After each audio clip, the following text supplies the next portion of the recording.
Hello YouTube, and welcome to my model railway. I'm a little bit new to this, never recorded a video before, but I see everybody else do it and it's inspired me to show off what I can do. It's not a very big layout, as I don't really have a lot of room. This is just an outhouse. So it's about 12, well the layout's about 11 foot long by 6 foot wide, something like that. Me and my son do it, who's 4. Basically, I got into the hobby when my granddad was living, and when he died, when I got a house, I made sure I carried on what he had got me into, instead of it like just, you know, drifting away. You know, you meet people, life changes, family, and you don't have a lot of time to do things like this. Plus, it's not the cheapest hobby in the world. It does cost quite a bit of money, which, having a young family, I don't have a lot of. So it kind of just, I get a bit when I can, and we go on like that. As you can see, I don't model anything in particular, as I've got Devon and Cornwall Class 31 going around with network selfies coaches, just because my son likes them. They're blue, he likes blue. And then I've also got the Railway Children tank engine going around, just because he likes, he's into steam. Being a child, he likes the steam engines more than he does the diesels. Whereas for me, I prefer the diesels, as they run better and a lot more reliable. So I got 2 lines at the moment. There will be a third when I can buy some more track. The lower line is the branch, where we got a little platform in there, and the retaining wheel will continue around to where that wood ends there. And then the upper level will be the 2 main lines. This will be the fiddle yard, which is not massive, but I'm hoping to scenic it as well, so the whole layout will be scenic. And where the door is, double doors, is the bridge section. I did have a lift out section here, but it was very unreliable, and I could never get the tracks to properly align. So I thought, well, we'll just make a bridge, and it's quite low, but I put some like pipe covering over it, so it doesn't hurt if you do bang your head or anything, just to, you know, for a bit of protection. Obviously my kids can get in and out there very, very easily. Me, I'm alright at the moment, but when I get older it might be a bit tougher. Which leads on to the beach section. I live in Cornwall, so we have a lot of beaches, and I thought it'd be nice to model a beach, but because I've got no table in here to work on anything, like when I'm doing soldering or gluing and stuff, this is the only bit that I can use. So the beach is more of a workbench, so it's dusty, and obviously the paint marks, but this is just real sand, which took ages to dry when you use your ballasting technique with your watered down and then PVA on top. But after about 3 days, and it did dry, I just painted it yellow and then dry brushed a cream over it to give it more of a sandy look, even though it was already yellow from sand, just to make it look a bit better. The water is an acrylic gel but I'm not happy with it. And the waves, they don't look like waves, it just looks like rippled water. So I've found another technique now of pouring some resin on there and then using this paste that I found, which dries white, so I can paste the waves on. The rocks are Woodland Scenics moulds, painted up using the spotting technique, dry brushed over the top with static grass over on the top of the hills, which I think came out really well. Obviously we've got a lot of beaches here, so it wasn't hard to go and get some inspiration. The only downfall is I haven't got a way yet of the people getting down onto the beach. I've got the path in place where they will go down, but until I was thinking of some steps, like sort of like a fire escape steps, but they'll come down from here and then this piece here have like steps going down onto the beach, because we do have that in Cornwall down at Carlisle, where you have to go down hundreds of steps to get down onto the actual beach. So that's what I'm planning, but this will be last now because I need it as a workbench. In the corner, moving up to near the upper section, these are just wooden template houses. As I didn't have a back scene and never planned on having a back scene, I got given these and I just thought, well, I might as well use them, and they actually look really good because it's more of a like a, I don't know, apartment flats area, but I suppose it's a little bit run down, so I was going to put a fence along the front here. I'm not sure what, either a wood one, or I think more in scale would be a security fence, because it's more of like a rougher area. And then I'm going to have a football pitch. Being a footballer, and we live right next to some Blazy football pitch, I can look out the window and basically mimic it to what it looks like. So I'm planning on doing that. I have a bit of fun making up the grandstands and the dugout. I've got a football team, well, I've got 2 football teams. I just need to, you can buy linesmen and referees and stuff from Knock, I think it is.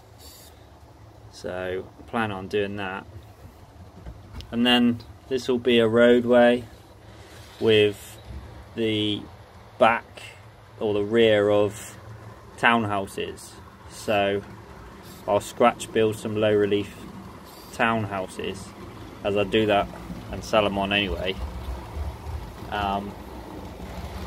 just to give it that look. This is one of my scratch built houses, but obviously that's a full house.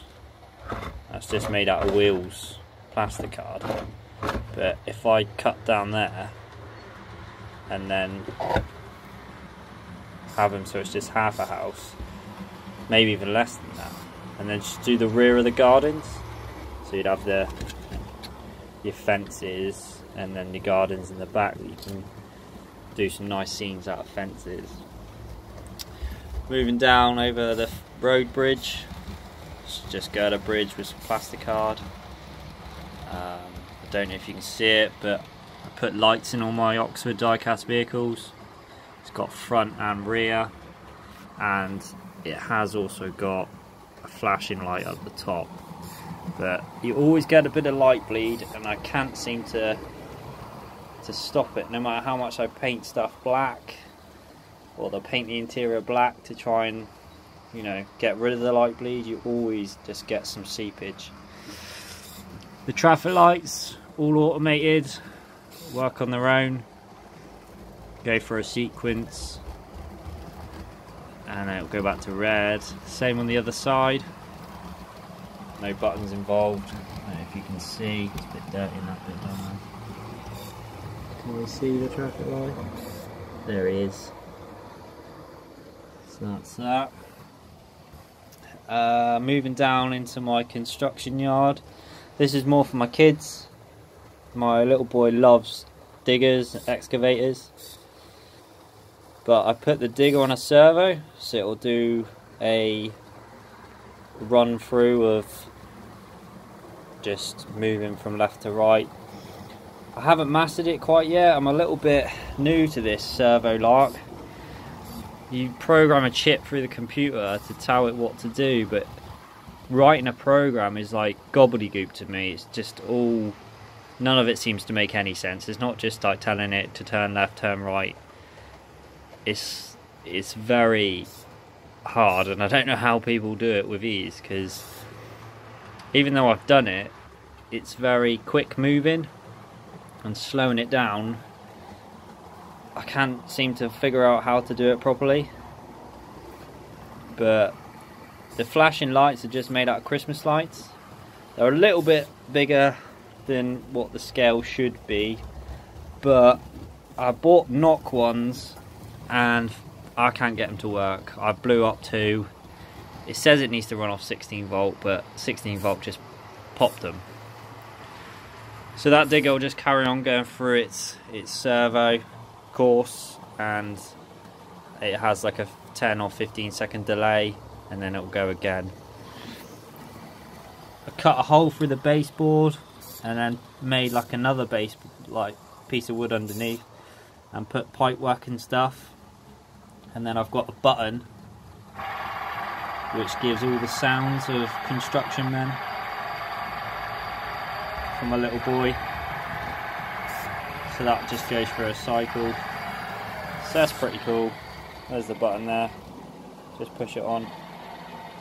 To get the lights to flash, when I was a boy racer, I had strobes in my car, and you buy them off eBay. It's just a little box, and you wire it into the back of the box. You got an on and off switch, and then you can change what you have. So I mean, that's the most realistic, but you can change them to like really flashing or all on together. You could have it like that. It doesn't look too bad, but I quite like the alternative on off on off. So that's cool.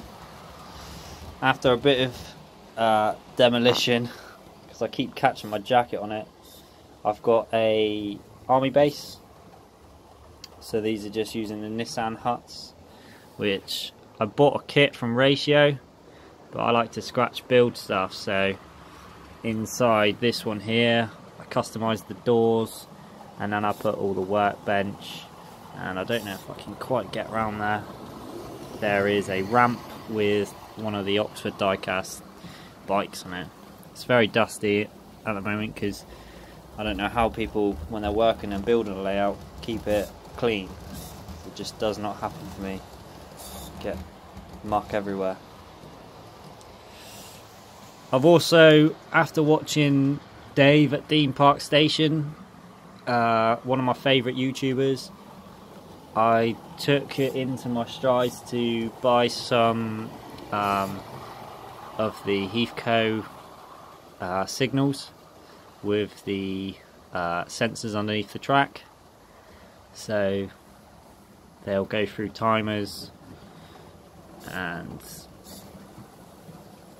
go back to green after a set period of time. This one actually talks to the one at the station, so the gantry. That one won't go through its cycle until it's passed through this signal, so it knows that this whole piece of track is occupied, which is quite cool. Took me a while to figure out. They say it's easy, but nothing's ever easy unless you know what you're doing. Coming over to the two bridges, Wills Viaduct. Lovely when they're finished. Absolute pain in the ass to put together. If I had the choice, I would not do it again. I'd pay someone else to do it. Each arch you have to build separately and glue the pillars to the bottom, which is alright for the first arch, but when you want to join one arch to the second arch, they never align. Luckily, where I've located it, I can turn it into quite like an overgrown sort of area, so I've managed to cover up the joins with foliage and stuff, which is what the foliage is for. More Oxford die-cast cars. That's a Network Rail van, front and back headlights. A little Corsa here. He's got rear headlights. He has got two front headlights, but they're very dim. I think one's that dim you can barely see it, so really classy. He's got a bulb out. All the street lights, they all work. This looks nice in the night scene. And I got my pavement, which needs a bit of touching up. You see the glue spills and the paint spills, so I just need to go over that and the road markings. And I got screws that I'm going to put manhole covers over. Or might just paint them. Could paint them brown to make it look like there is a manhole cover there. The old lady sitting down at a war memorial underneath my cliff edge here. I do like the rocks, they come out really well. The ones at the back not so well, but they're really hard to get to. This here will be a waterfall eventually, but I'm not rushing into the resin and stuff because I'm a bit like, you know, I've watched a lot of videos. Everard done a good one on his canal, but it's a big thing to cock up and I don't want to cock it up, so I'd rather wait and, you know, master it before. I got my daughter to make a little pond scene and we used some resin from the Poundland stuff. It's good, as in it's cheap. It's £1 for like the resin glue. You mix it, you squirt out of what looks like a syringe, mixes the two resins together, and then it goes off hard and clear, but you don't get a lot.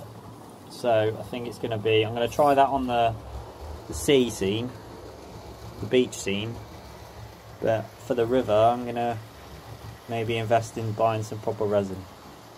Moving on, this is obviously the other side of the river. I've got like a little track which I'll put dog walkers and stuff on. Tried to brighten this up a bit. There's a lot of green. I mean, where we live is, you know, there's a lot of green everywhere, but looking closely, you have a lot of plants mixed in with bushes and stuff, like different colours. So I tried to mix up and maybe brighten the layout up a bit, put flowers and stuff in it. I'm not really bothered what kind of, you know, season this is being modelled. I'm not I like the hobby, but I don't take it too seriously. I'm a very chilled, relaxed person, so it's whatever. I suppose it would be summertime. The flowers are at their most, you know. I've got quite a lot of autumn flock that I've picked up cheap, but I think, you know, brighter the better really. It's quite dark in here anyway, got a lack of light, so yeah, it's probably best to keep it as bright as I can. Obviously in Cornwall we have a lot of farms, so a lot of fields, so I managed to make this. This is just a piece of doormat, which I then used the static flock over the top and put the hay bales on like it's just been cropped.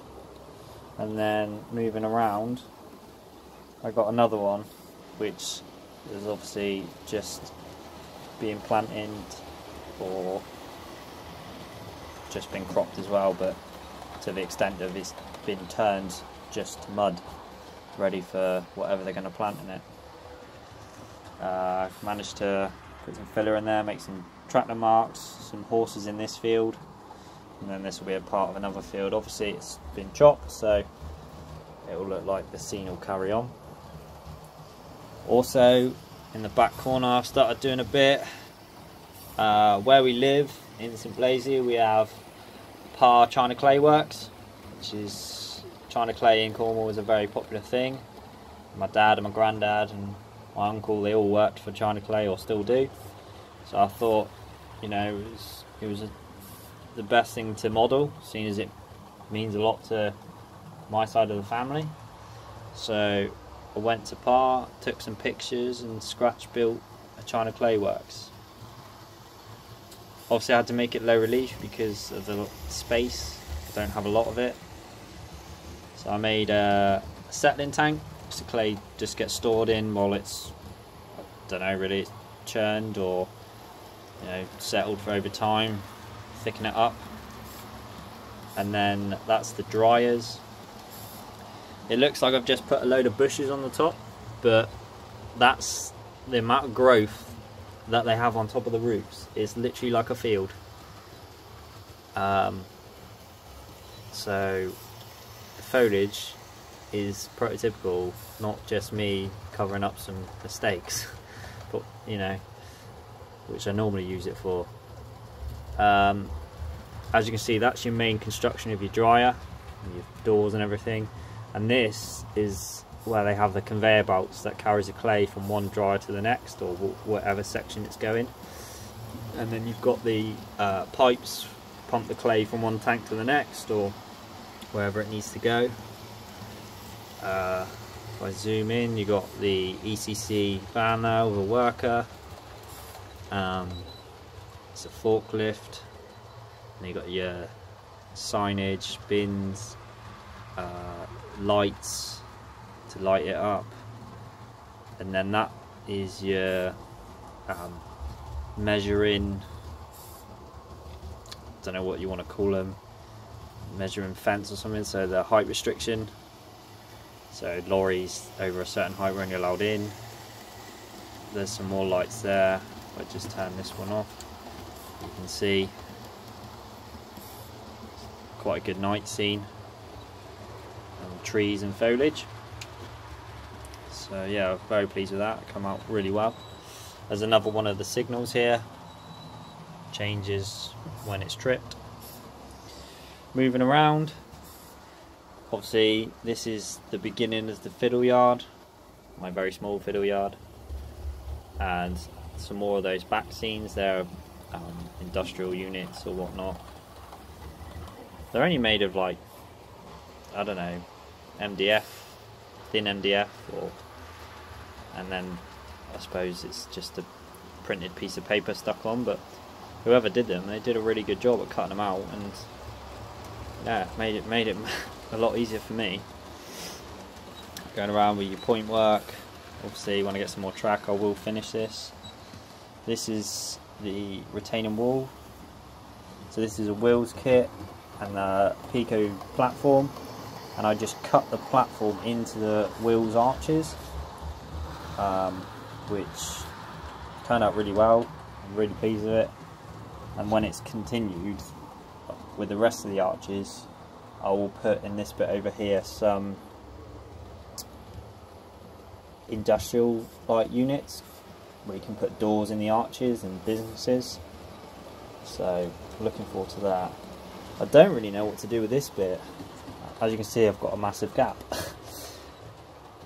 I don't want it all greenery, as in I want something to go here, but I don't quite know. I was thinking a church or maybe, but you need a road access. I can't really do much with this bit here, so I've got a little bit here that I could have like a single road going up with a sort of church, because I've got graveyards and stuff like that, but I haven't got a decent church. I've got an old Hornby church, but that's rubbish. But I could scratch build something, and I quite like my scratch building, but I have to have a think on that. I don't like to rush anything.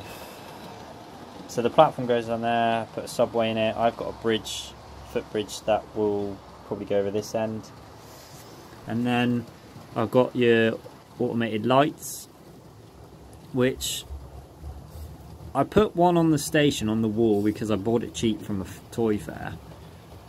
But I'm glad I did, because that one there on the gantry, that's saying green now, but it's so dim you can barely see it. See how clearer the red is? And that's a Econ or Econ one. So it's an expensive signal compared with this cheap one that I've got here. And it's rubbish. Every other colour is fine, but that green. But I've built the gantry, and that's a Traintronics kit, I think, and I just chopped it in half because I only needed two lines, as it comes in 4. And you have to put all the lights in before you can situ it, because you've got to paint over the wires to cover them up and stuff. But that light is terrible. But there's nothing I can do about it now. So I thought I'll put a 2 aspect on the station, which is a lot brighter, but obviously it only works because it's wired into the boards when it's green and red. But it's good enough for me. I know it's not prototypical or anything like that, it's not like the real things, but none of my layout really is. It's just kind of mine and my son's enjoyment out here, and I would say it's a bit more than a toy, but it's basically we just come out here to play, and then when he goes to bed I'll do a bit of modelling, and then it's a surprise for him when he comes out here next time. So this will be a dead end line. I need to get some more track to extend it here, and then the platform will carry on down to about there, and then that will look quite nice.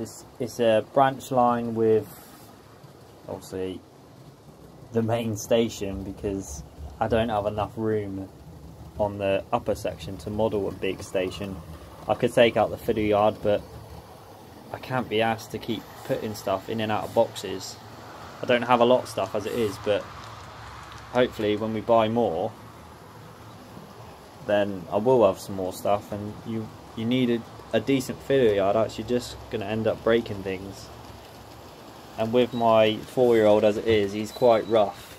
Most of those Pullman's coaches, the bogies have come off multiple times, they've got no couplings, and yeah, we've got a few Thomas the Tank wagons which are still intact, but he's getting better, just a bit rough-handed. And then this is the view from the other side of the layout. Obviously it's not massive, but it's cozy in here. I've got all my bins for all my storage, so can keep everything more or less organised. Locos and all are underneath down here, heating. So yeah, that's about that. Hopefully get some more townhouse at the back of townhouses up here, so I can model the gardens, as I think that'll be the best view. Front gardens are never normally that big. And I've got that little bit over there.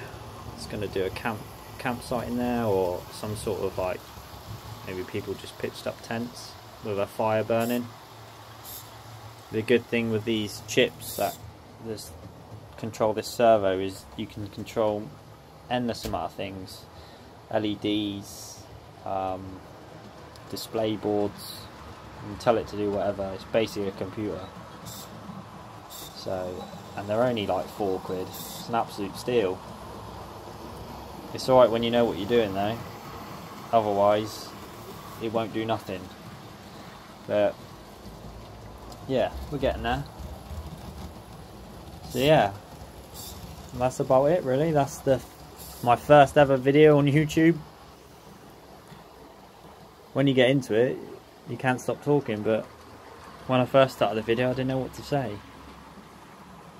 So yeah, any comments? Obviously, if it's not your cup of tea, then just don't comment and don't watch it, because I know a lot of the modelers, everything has to be how it is in real life, which is all good, but sometimes you just got to let your imagination go wild and model whatever you feel, especially when you've got young kids that come in and want to play with everything, cars and trains, pushing them around and stuff. You kind of can't keep telling them off. It's not fair on them because they don't understand. But yeah, so that's that. Right, thanks for listening, thanks for watching. Any comments, just let me know. Oh, one last thing, I don't have a name for the layout yet. Obviously we live in St Blasey, I could call it St Blasey Station or St Blasey Junction, but until I figure out a name for it, it's just going to be a train set or a model layout, model railway. Don't have a name as of yet, so if you come up with any ideas, feel free to let me know. Right, thanks for now, See you again.